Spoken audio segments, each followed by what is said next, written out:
Les amis, ça va se jouer entre le ministre des Sports et le président de la Fédération camerounaise de football. Ce n'est pas la blague.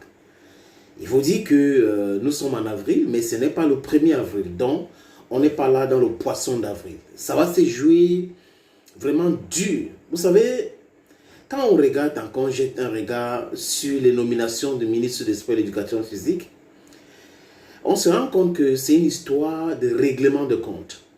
Vous avez les gens qui étaient là, qu'on a limogés, et qui revient encore. Et comme pour ne pas pousser le cynisme loin, on amène un illustre inconnu et on ne consulte pas la fédération. Du moins, on n'informe pas. Parce que quand les gens disent que Narcisse Moël Kombi, c'est un professeur, c'est un ceci, c'est un cela, mais la diplomatie aussi devrait s'inviter dans cette décision du ministre. C'est-à-dire que le ministre, avant de faire ce communiqué, devrait au préalable avoir une réunion ou un appel téléphonique avec le président de la fédération pour discuter avec lui avant de faire cela. Le ministre n'a pas fait. Le ministre montre qu'il est le tout-puissant, il est fort. Aujourd'hui donc, on a vu un communiqué qui vient de la présidence de la République. Ngongo demande au ministre, donc il adopte, il accepte les nominations faites par le ministre, mais pour ceux qui ont regardé ces communiqués, Ngongo demande au ministre de voir avec la Fédération camerounaise de football sur à ce qui concerne le contrat de ce monsieur qu'on appelle Marc Bry. Oui, il a vraiment brise et c'est au Cameroun. Et là, la Fédération camerounaise de football hier avait fait un communiqué, une sortie, pour s'étonner du fait que elle apprenait aussi sur les réseaux sociaux et sur les médias, au même moment que tout le monde, la nomination d'un sélectionneur de l'équipe nationale, alors qu'elle est l'organe technique. Et ce n'est pas uniquement avec la bouche. Monsieur le ministre de Sport et de l'Éducation physique devrait savoir qu'il y a un décret qui clarifie les choses.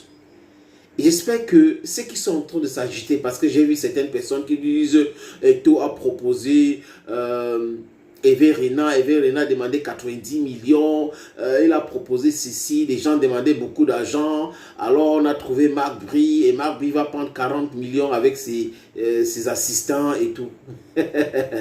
Ce n'est pas de ça qu'on est en train de parler ici. On est en train de parler des procédures. Est-ce que ça a été respecté? Là où vont les choses, avec des différents sorties, on se rend compte que non. Le ministre n'a pas travaillé avec l'organe technique.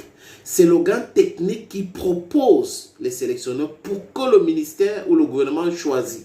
Mais cette fois-ci, le ministère a fait son travail seul pour venir imposer ça à la fédération. Le ministère, le coordinateur, je crois, c'est M. Banlok qui était là, qui avait été limogé. Et on le ramène comme coordinateur de l'équipe nationale. Oman Bi, qui était là en 2021, je pense, revient. Donc, on revient avec les mêmes gens.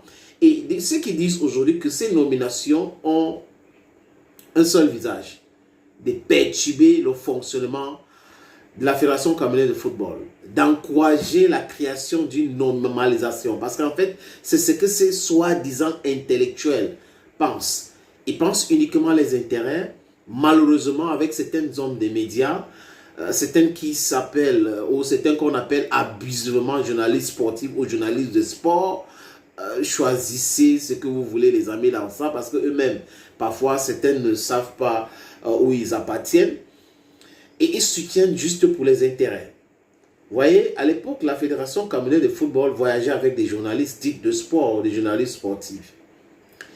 Et là, les organes dans lesquels ces journalistes travaillaient profitaient des différents papiers et autres sans dépenser un copec. Mais aujourd'hui, ces organes devraient dépenser pour que leurs journalistes se déplacent. Et là, comprenez pourquoi est-ce que ça les énerve tellement. On peut comprendre, ça les énerve. Parce que la gratuité est finie. Les robinets ont été fermés. Les anciens présidents, vice-présidents qu'on a licenciés, on a chassé de la fédération, créent du désordre. Et certaines personnes adorent prospérer dans cette entreprise-là. Vous avez un pays qui est toujours dans la distraction. Et là, les politiciens, du moins l'élite au pouvoir, adorent tout cela. Mais cette fois-ci, ils ont rencontré un garçon. Ce garçon s'appelle Samuel Eto'o-Fils. Mais je dis, c'était trop naïf de la part de Samuel Eto'o-Fils de penser que ces gens étaient ses amis. C'était trop naïf de penser que ces gens-là avaient même des amis. Ils n'ont pas des amis. Du moins, s'ils sont dans l'amitié, ils ne sont pas sincères dans cette amitié-là. Sinon, ils ne devaient pas être en train de crier tout pour qu'il y ait une normalisation. Ils ne devaient pas en train de nommer des gens qui contrôlent les stats au Nice pour vous mettre en difficulté. Ils ne devraient pas nommer des sélectionneurs sans toutefois consulter la FECAFOOT. Donc, il y a toutes ces choses-là qu'ils sont en train de faire. Mais seulement, le ministre a oublié quelque chose.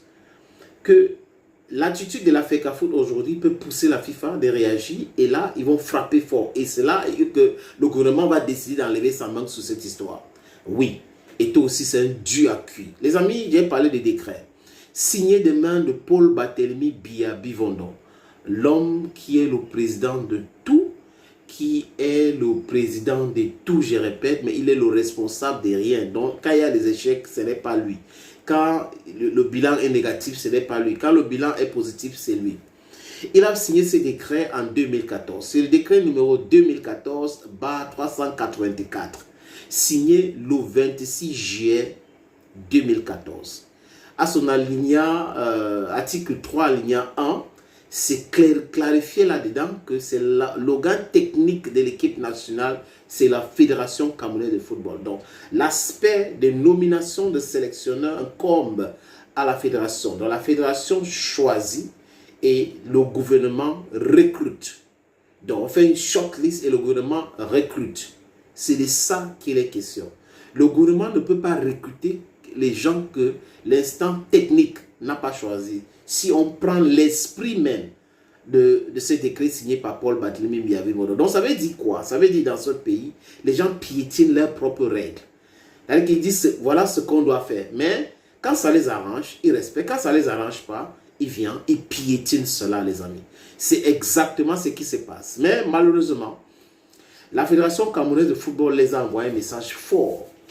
Quoique vous avez vu les communiqués où le ministre dit qu'on a recruté, le secrétaire général dit que oui, on accepte ces choix-là, mais il faut voir avec la fédération sur le contrat. La fédération a communiqué en disant non, non, non. Ils ne vont jamais poser les signatures sur un document qu'on appelle contrat pour M. Marc Bry. En 2017, on a vu ces mêmes conflits. Je crois avant 2017, en 2010, avant 2010, avec l'entraîneur Otto Fichte. On a vu ça avec Iya Mohamed aussi. Et voilà, donc, vous voyez que le Cameroun, c'est vraiment un continent. C'est un continent où on peut nommer quelqu'un ministre de la culture et des arts, il devient ministre de Miss Cameroun. On peut nommer quelqu'un ministre des sports et l'éducation physique et la personne de façon extraordinaire devient plutôt ministre de football. On peut nommer quelqu'un ministre de l'économie et des finances et la personne devient uniquement ministre des banques. Donc, nous sommes dans cette nomenclature-là. Bienvenue au Cameroun. Mais je dis encore que l'erreur de Samuel Eto'o-Fils, c'est de penser que ces gens-là étaient ses amis. Il doit comprendre aujourd'hui que ses seuls amis sont le peuple. Ses seuls amis sont des gens qui s'amassent, qui sortent partout quand ils entendent qu'Eto'o est quelque part. Voilà ses seuls amis. Et ce sont des vrais amis là-bas, qui sont là sans intérêt. Les autres, l'élite au pouvoir au Cameroun, Samuel Eto'o, n'est pas ton ami. Mets ça dans ta tête. Thank you friends and bye bye.